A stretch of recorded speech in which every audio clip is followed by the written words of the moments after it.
To record vote, clerk, please read the bill. This is State Representative Debbie Riddle. She authored the bill that would require voters to show a photo ID. Clerk, ring the bell. It's a record vote. It's all about integrity. It's a record vote.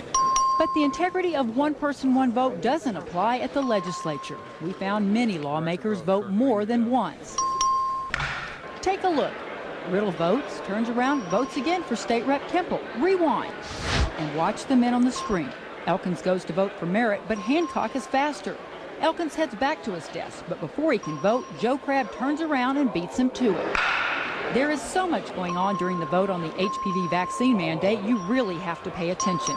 Start with State Rep Hamilton at his desk, who leans over to vote a second time for his desk mate Dan Branch, then reaches back to vote for Charlie Howard and casts a fourth vote for Wayne Smith.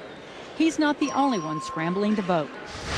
Rewind the video and take a look at the top of the screen. State Reps West and Phillips both lean over to vote for themselves and their desk mates. Phillips votes a third time for Christian. On the left, Donna Howard votes for State Rep Vo.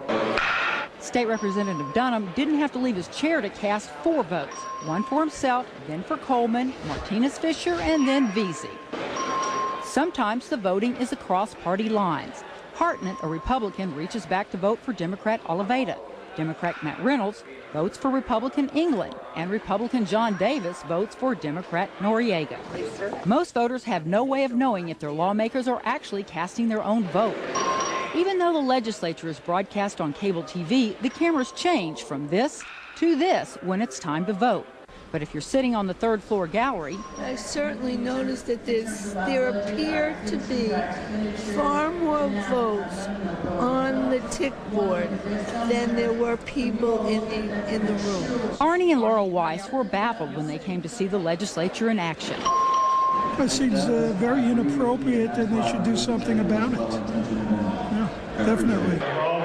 State Rep Debbie Reynolds says voting for other members is done out of necessity. We have a lot of votes. We have a lot of amendments.